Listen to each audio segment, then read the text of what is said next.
Il PD chiedeva oggi all'assessore Coletto e alla giunta Zaia di rendere conto dello stato attuale del bilancio della sanità veneta. Le risposte non sono arrivate. È possibile che una giunta regionale non sappia l'esatto ammontare del deficit della sanità? Non dovrebbe essere possibile, ma ahimè l'abbiamo constatato.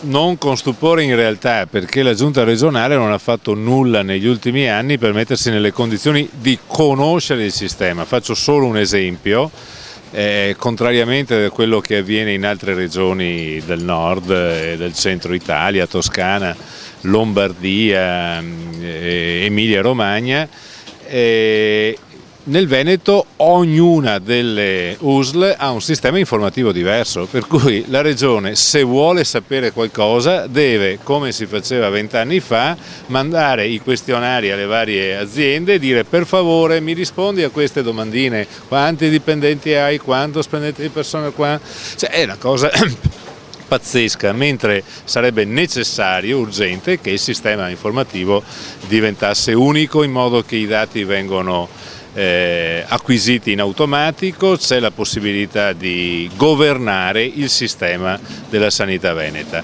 Mentre il dramma è questo: la sanità veneta da molti anni, sicuramente negli ultimi 5 anni, non è stata minimamente governata. Lo vediamo da molti dati, dal fatto che non conoscono la realtà dei fatti, dal fatto che nonostante questo grande piroettare di numeri sui giornali, di dichiarazioni, una volta l'assessore dice una cifra, una volta il presidente ne dice un'altra, noi oggi, a fronte di una domanda fatta per tempo all'assessore, preparati, studia, dici quant'è, non riusciamo ad avere una risposta. Dov'è che si può risparmiare nella sanità veneta? Allora, i risparmi che poi non devono essere tolti alla sanità, sono risparmi perché possa essere investito sulla salute, cioè è taglio di sprechi, ci sono diverse direzioni, ma le maggiori sono evidenti dove si può veramente risparmiare. Uno, togliere le differenze di trattamento che ci sono tra cittadini veneti che appartengono a province o USL diverse. Noi abbiamo alcune USL dove il trasferimento di risorse equivale grosso modo a 2.100-2.150 euro pro capite, ed altre dove questo trasferimento arriva a malapena ai 1.500 euro pro capite l'anno.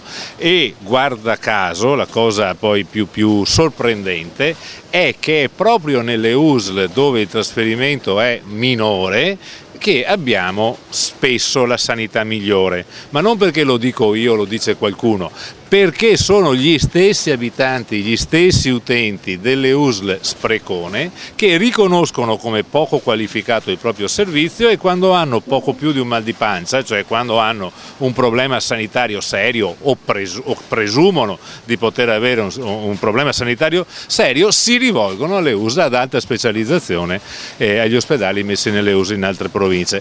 Per cui, insomma, a fronte di questa realtà, la prima cosa da fare è rimettere in ordine e dare giustizia nei conti. Per fare questo bisogna tagliare i posti letto in più. Noi abbiamo USL che hanno molti più posti letto pro capite rispetto ad altre, tagliare gli ospedali piccoli che non solo non servono a dare una buona qualità, ma impediscono a quelli più grossi e strutturati di diventare centri di eccellenza.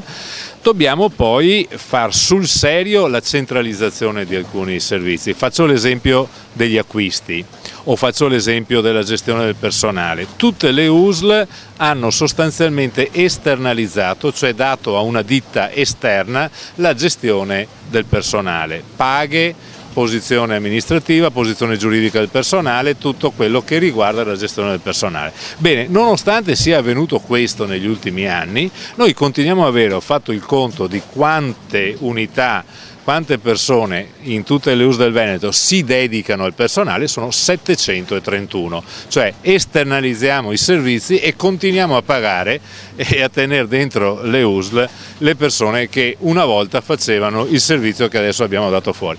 Ecco, non è possibile fare la razionalizzazione, io l'ho detto oggi nell'intervento, purtroppo la risposta dell'assessore è stata come dire, evanescente, priva di qualunque dato concreto.